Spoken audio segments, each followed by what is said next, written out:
The Breakdown. Breakdown. Geologists have concluded that a 60-mile-wide comet previously crashed into Earth, causing a mini ice age. The event has been aptly dubbed the day your mama fell backwards. What? Get it. Archaeologists have uncovered a 4,400-year-old tomb belonging to a priestess of Hathor, the Egyptian goddess of fertility, music, and dance. Or, as she's more commonly known, the patron saint of Coachella. Having the glow sticks and it being dark makes it look cooler. Queen Elizabeth and Joe Biden had a meeting at Windsor Castle a few weekends ago.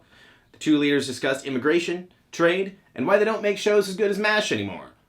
Meanwhile, Major and the Royal Corgis discussed the same stuff. They miss MASH too. They also liked, I guess, the big fat quiz everything, but Jimmy Carr's not my favorite. Yeah, right? Freeze-dried mouse sperm that had previously been sent to space has been successfully used to produce healthy mouse pups on the moon. When asked why they chose mice for the moon experiment, scientists said it's definitely not because the moon is made of cheese. I mean, if they're trying to get rid of the moon for solar energy purposes, more UV rays or whatever, I mean, if it is made out of cheese, it's a pretty good idea. Again, Neil deGrasse Tyson, call me.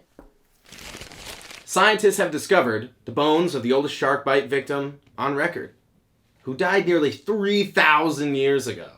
What's more tragic is that the bones were found alongside a message in a bottle with an order for a bigger boat. A recent study has shown that 73% of Northwest American fish have microplastics in their bodies, making recycling even harder if that's possible.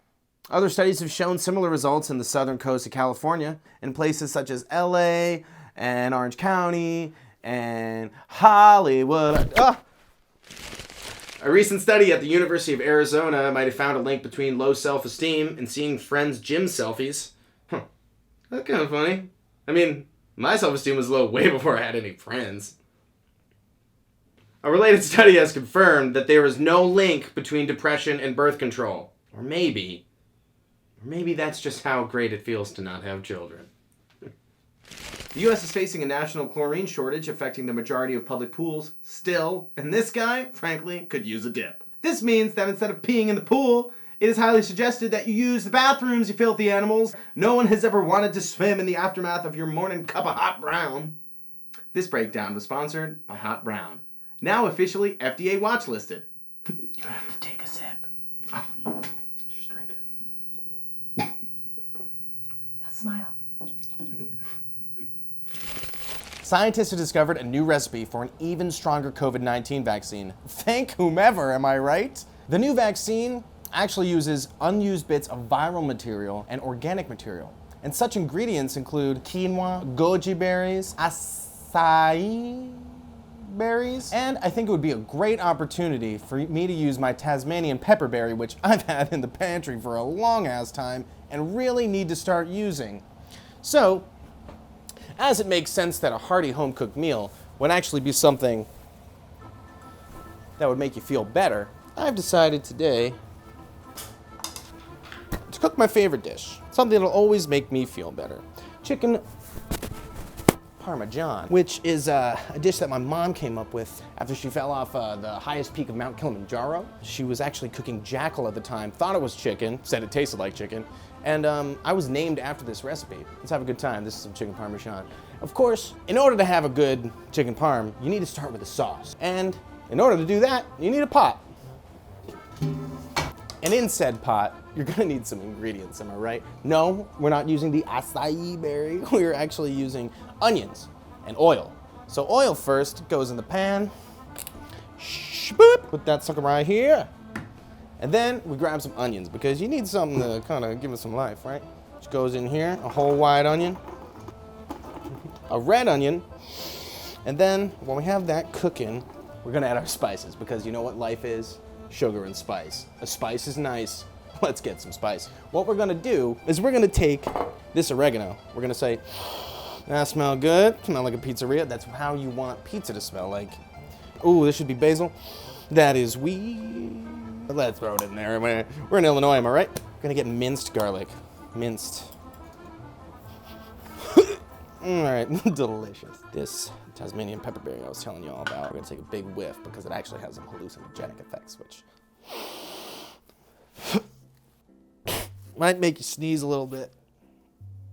And we're gonna stir this nice and good. You know, folks, I worked in an Italian market in Delhi for a long, long time, and I was kind of the sauce guy. But that was because of my drinking problem, not because I made the sauces. The last thing, folks, the last thing we put in this is some crushed red pepper because, quite honestly, if you're not spicing it up, you're losing. That was more than intended. Take a couple cloves of garlic, and we're gonna throw it in there. And one thing that I cannot forget is the actual sauce. You know, you could put a ragu in here and try to make it taste better, but you're just making ketchup, you know, spicy. So what we're gonna use is my homemade, definitely not pre-made sauce. Okay, good. All right. So now that we got that all incorporated in there, we're gonna put that under the desk to cook. And that'll be just about, I don't know, maybe 20 minutes under the desk. Put a top on it, call it a day. The next thing that you gotta do, folks, is you gotta remember that the sauce isn't the star of the dish. The star of the dish is the chicken. So, BNN is lucky to have gotten our hands on some prime U.S. choice chicken thighs. They're not pretty, but it was America's choice. But these look kind of funky. That's good. All right, so now we gotta make the breading. But we're gonna bring this guy into the mix. This is actually a mix of panko. Italian breadcrumbs, the crappy shit. And then, to round it out, I had a little fun and put some matzo meal in there. Ooh, while I get the egg wash going, a little messy. I'm gonna need some flour. I wonder where I can get some of that. Oh, you're the man. I don't have a fork, so we're gonna have to get creative. We're gonna, oh, we got eggshells in there. We're gonna put them over there. A little bit more of this pepperberry. If I could just get it open. If I could just get it open. I can't get it open. Ah, yeah, that's good. Oh, too much. Well, can I get these hands a little bit of help? I'm just gonna, just right in here. Right in, yeah, that's good stuff. No, come on. Yeah, be generous. Okay. So it's flour first. All right, a little bit of flour here. Can you guys tell I've worked in a professional kitchen? I'm so clean. And then we're gonna put it in our mixture, you know? My food looks like shit, I think. Well, it's gonna look like that later, so what's the problem? I put it a wrong order. Oh no, well, it'll be fine. And then we put it back in here, and then we put it back in here, and then we put it back over here. You know what, actually, I'm not so mad about this not going so well. See, folks, now let me just show you something really quick. You see this on my fingers? This is the consistency you want. You want to feel like you're like the Thing from the Fantastic Four, and that you're just so into the food, you know? Oh, John, we're so close. Look at that, folks. That's what you want. That's what you want. Oh, that's a spicy chicken. That's nice. And so you put this thing on 700 degrees for about 15 seconds, and you got perfect chicken Parmesan. Once you get this cleaned up, folks, I am going to teach you how to make a chicken Parmesan sandwich with said chicken and Parmesan. So what we're gonna do right now, as we have had the chicken cooking a little bit, take some fresh mozzarella, and we're gonna take that ball and we're gonna cut it nice and good, We're gonna make a nice, and then something I like to do, folks, is a little bit different. I actually should lay out my chicken, you know what I mean? So I can show you guys. You put that fresh mozzarella right on top, because what you really want to go for there, tastes good. What I was gonna say is I like to use other cheeses as well. Let's wait till we get this bread out here. I know you guys wanna see that. Nice bread. And we're gonna put these guys right back in here, all right? I got a little napkin that you wear. We're gonna take a little bit of Parmesan Romano. You know, I like these air fryers, but I gotta say, I never know how long to cook anything. See this is good right here. This is Asiago too, which feels like, you know, the kind of cheese that would be made fun of at like a party between a bunch of the cheeses. And then, you know, comes back after 20 years and says, oh, don't worry guys, I'm cool now. I've aged. Okay. Folks, remember that we made sauce? I got it right here. You might recognize that I had a bigger pot. This is all I could salvage. It's good, a little burnt, good. They say that, you know, rustic is the way that some people cook, but I think that just means that they just kind of do a little bit of that, you know what I mean? So rustic is the way that we're going. And then finish it off in here. I'm gonna put it at 300 for 9 minutes. Smells okay. Not great, but okay. So of course, folks, I didn't forget the bread. And we're gonna do a 3/4 cut. A lot of people are afraid of cutting. I don't really find it a problem, except when I cut myself, then I find it a problem though. Well, that's what you want, folks. Inviting.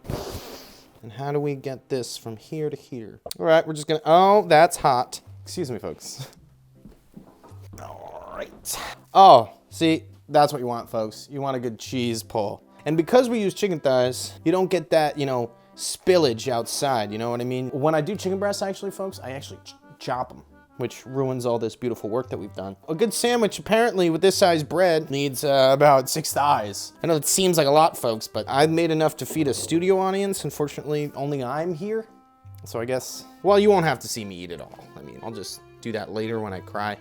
Here's my favorite thing, folks. Take all these crusty bits and you just throw them on there. Because I said, folks, rustic, right? You know? Last but not least, folks, we gotta garnish this sucker. Chopping it like a professional. Gordon Ramsay would be so proud of me. There you go. There you have it, folks. Chicken Parmesan. Want to see a nice cross section? All right. Oh, look at that. Oh, look at that. That's good. That's some cooked chicken right there. Hey, Guy Fieri, eat your heart out. Ooh. Not as gamey as the Jackal, but still good. Thanks, folks, for joining us for this really fun impromptu segment. Next time, I'll be cooking you my very own chili John Carne. All right. Delicious, delicious, and super non-nutritious. Well, folks, I did promise you that we'd get back to that riveting story about Anne Hathaway donating both of her kidneys to Paul Giamatti, but unfortunately we've run out of time again. This has been The Breakdown, sponsored by Hot Brown.